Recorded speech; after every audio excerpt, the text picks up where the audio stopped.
Welcome to another edition of Paradox TV. My name is Alan. Just in summary, really, what is a paradox? Just in summary, said it before. A paradox, take that word, split it in two.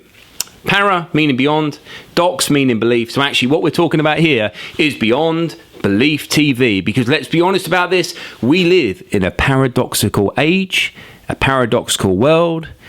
It's crazy out there and it's all beyond belief. So what did I want to talk about tonight? Well, this is my weekly cast, my weekly TV, my weekly blog, whatever you want to call it. What did I want to talk about tonight? I wanted to talk about, you guessed it, the EU referendum.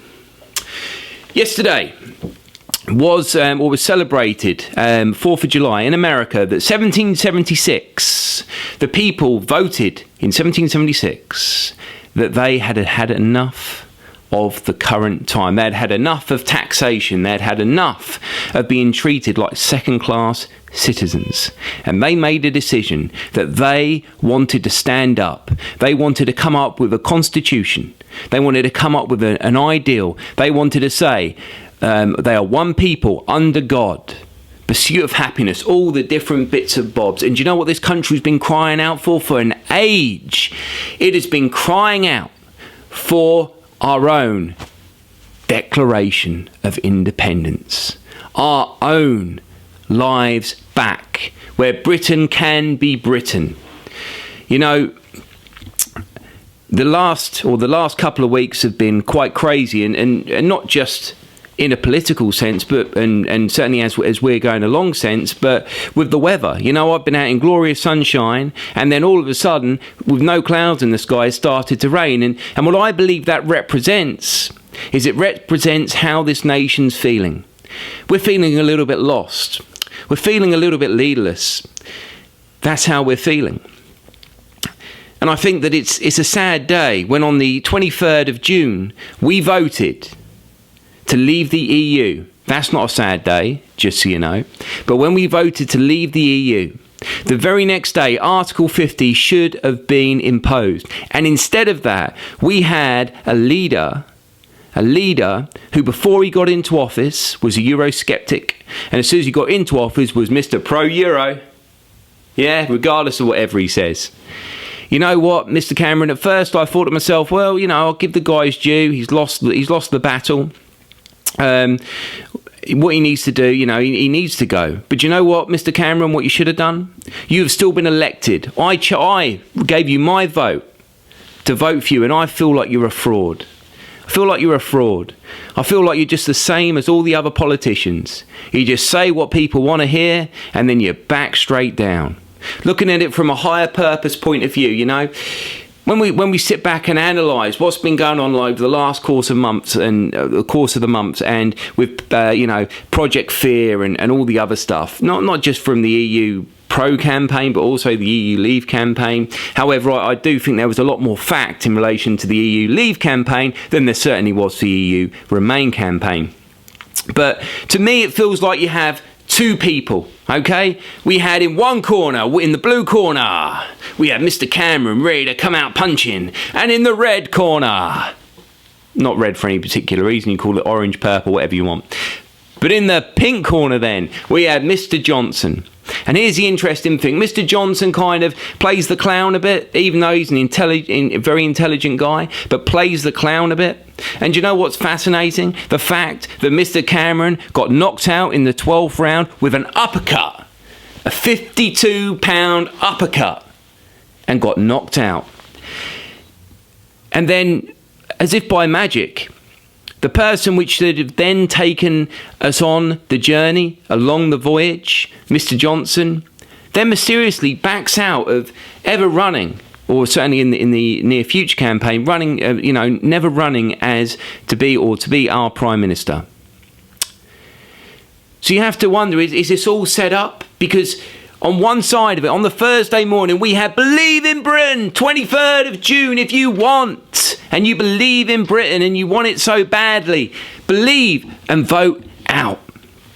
And then what happened? The very next day, the papers are all about division. Should we have left the EU? Gary Lineker says, what have we done? On Twitter.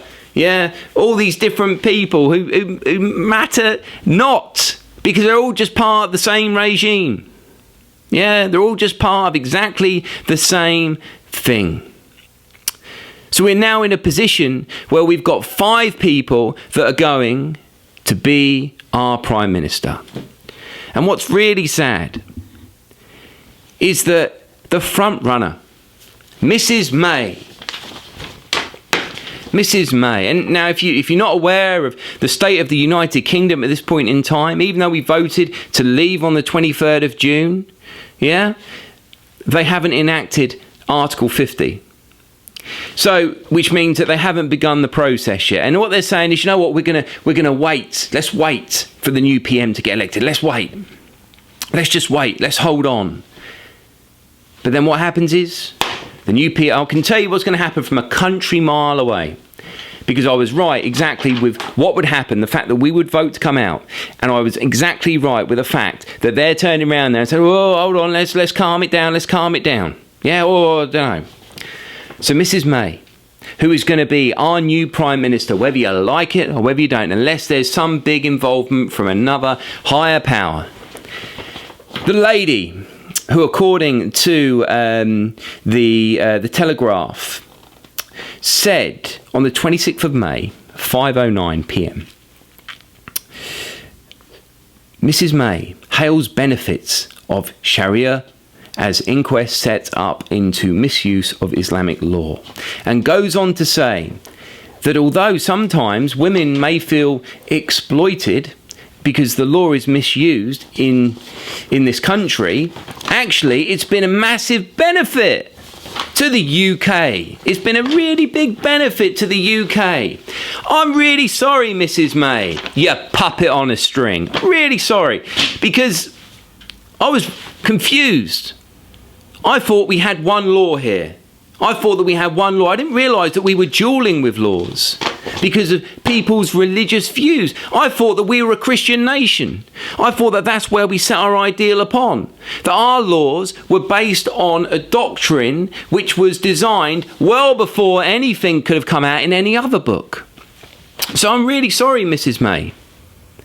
If you represent the very best that we've got, then we are in dire straits. Any of you Conservative MPs that vote for this lady to be your new leader, you will be found wanting, I can assure you, because she is nothing but a puppet on a string. We are going to be sold down the river like there's no tomorrow. And it's bizarre and fascinating, interesting, crazy times. And all we can do is pray for these people that they make the right decisions, and we will. But the truth is, they're governed by exactly the same people as the European or the EU. That is the 1%, the corporations, the people that put the lights on, the people that pay the bills. Still think Europe's a good thing? Well, you know what? Basically, it was what was Europe? Go and research this yourself. It was a CIA operation in the 50s, primarily to get Germany and France around a table to talk. And it's gone on into a common market, into a single market, to where we are now, where Jean-Claude Juncker, I think that's how you pronounce his name, probably isn't, but has said that he calls for an EU army, a one European army, which has been the goal since the 50s.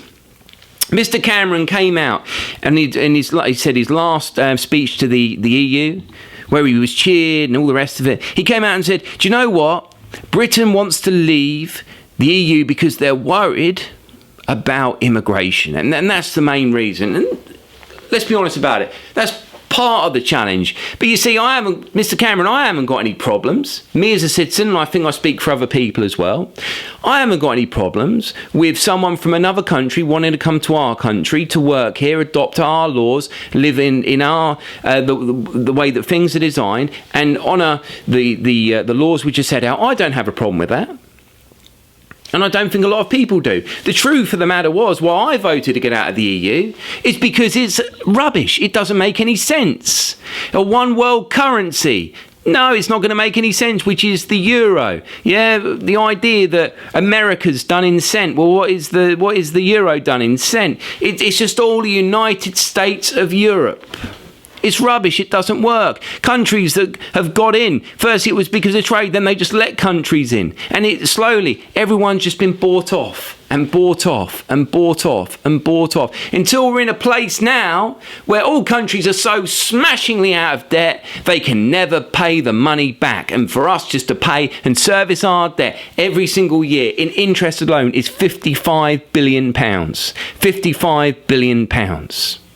What we need, as I said before, a dangerous declaration. We need to get back in with Jesus. We need to get some Bibles. We need to start preaching the word of God back in our schools. Not that the kids can grow up thinking that it came from a stupid Big Bang. Oh my goodness me. The way the Nazis did it.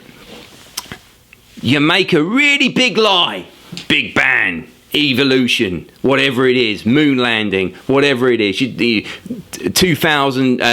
the 11th, 2001, or you make a really big lie. You keep telling people the lie, and then people believe it because they're too lazy to figure anything else out. And that's what we've become. We're being taught by people that have no right to teach us about what is right and what is wrong. And these people, President of the EU, Mrs. May, they're not here for you. Talking to you as a listener, they're not there for you. They want to see you in the same position, which is a kind of communistic state, a socialistic, communistic state of the world, where you have got nothing. But they're doing it in such a way that you believe that you deserve to have nothing. Then that's the way that it's done. When you've got a God-given right to stand up for something more.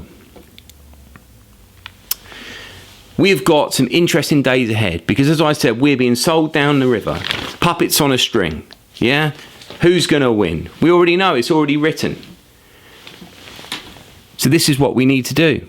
We need to form a new party with new ideals, new stepping stones, new blocks to stand upon, where we can have a declaration, our own declaration of independence, where the 23rd of June 2016 can be remembered as an historic day where Britain stood up to tyranny. Britain stood up to the dark nature of the world, that we will not become part of Revelation 13, that the whore riding the beast, that will not tarnish our nation, where she's drinking the blood of the saints. Firstly, they'll bring in Sharia law on top of the communistic rule to keep fear in every single person. And then what you'll see will happen is they'll start to wipe out Christianity. They'll start to try and get rid of the word of God. And they'll give you something to believe, and that's all you're allowed to believe. And those people that do not do as they're told, well, you can imagine what's going to happen. But in this country, in this nation, this sovereign nation, we have the opportunity to get away from all that rubbish and let them go and explode themselves. The press wants to divide us. That's what they're trying to do. Divide, divide, divide. We need to come back together. We need to come into unison. If we do that, we have a chance at turning all the odds around, not just for us, but for our children's children's children. Signing off, Paradox TV, because the truth matters.